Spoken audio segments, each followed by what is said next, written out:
This is Neil Ratner Rock Doc here on WDST Radio Woodstock with another episode of This Week in Rock with support from Transcend Dental and my friend, the amazing dentist and rock star Bruce Milner. Visit Transcend Dental, his stunning new office at 2 Maverick Road on the corner of Maverick Road and Route 375. On May 8th, 1969, the Beatles released the album Let It Be, their 12th and final studio album. The project started out as a documentary film about the Beatles rehearsing for a live comeback performance. However, the rehearsals at Twickenham Film Studios quickly disintegrated.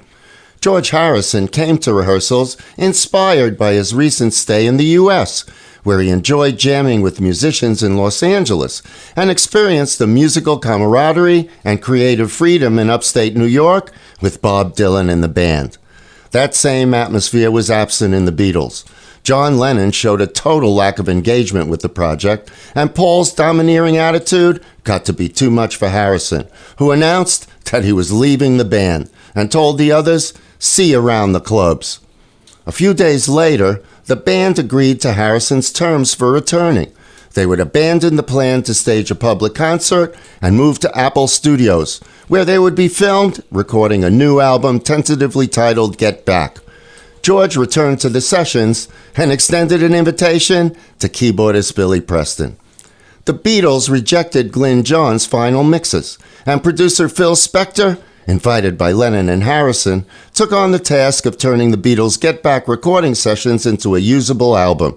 And even though the album Let It Be was a critical failure at the time of its release, it's now ranked 342nd on Rolling Stone's list of the top 500 albums of all time. According to Paul McCartney, the inspiration for the song Let It Be came to him in a dream. You know, it was the 60s and we were just getting crazed and stuff a lot of the time. And so I went to bed and wasn't feeling too great inside in myself. And in the dream, my mother came to me in the dream, and she died maybe 10 years previously. And so when someone who you've lost comes back to you in a dream, it's a miraculous moment, you know, because you're with them. And your mind doesn't say, wait a minute, you shouldn't be here. You're just with them. And so it was really nice, you know, because there's my mom, and oh, mom, you know, very emotional. And she seemed to realize, this is all going on in my mind, of course, but, you know, forget that. She seemed to realize that I was going through struggles.